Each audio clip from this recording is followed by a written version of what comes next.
भगवान और भूख दोनों एक ही अक्षर से आरंभ होते हैं और तो और दोनों की राशि भी एक ही है।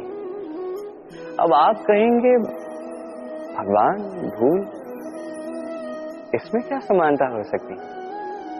बहुत बड़ी समानता है। न केवल ये एक अक्षर से आरंभ होते हैं बल्कि इनका विजय मंत्र भी एक ही है। भगवान को मानो, उन पर विश्वास करो, उन्हें स्वीकार करो। ये करोगे तो मन की दृष्टि से भगवान देखे जाते हैं और वो आपको संपन्न कर देते हैं। यही भूलों के साथ भी अपनी स्वयं की भूलों को मानो, स्वीकार करो, सब कुछ अपने आप ही स्पष्ट रूप से दिखने लगता है। जिस दिन आप अपनी भूल स्वीकार करना सीख जाते हैं उसी दिन से प्रक्रिया आरंभ होती है अपनी भूल को स्वीकार करने की। आप समझ जाते हैं कैसे अपनी भूलों को सुधारना है। स्मरण रखिए, स्वयं को श्रेष्ठ बनाने के लिए अपनी भूलों को स्वीकारना आवश्यक है। इस जीवन में शांति लाने के लिए ईश्वर को स्वीकार करना आवश्यक है। सदैव अपने गुण और अपने दोष स्मरण रखिए, आजीवन सुखी रहोगे।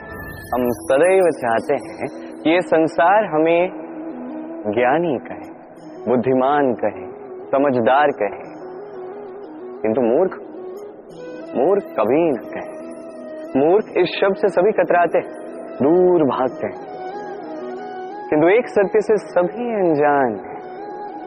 मूर्ख बनना बुद्धिमान बनने की ओर पहला कदम होता है। आप बड़े से बड़े दिग्गज ज्ञानी के साथ बैठ जाइए, कितनी भी बातें कर लीजिए, कितना भी ज्ञान बांट लीजिए, अनुभव मूर्ख बनने के पश्चात ही प्राप्त होता है कि नहीं? मूर्ख बनने के पश्चात आपको ये समझ में आता है कि क्या नहीं करना चाहिए। ज्ञानी आपको ये बताते हैं कि क्या करना चाहिए, और इस संसार में क्या करना चाहिए से कहीं बड़ा ज्ञान होता है कि क्या नहीं करना चाहिए।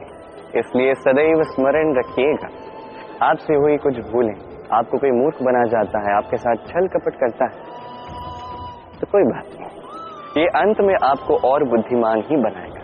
इस समय सकारात्मक रहिए, ये संसार आपको ज्ञान ही अवश्य कहेगा।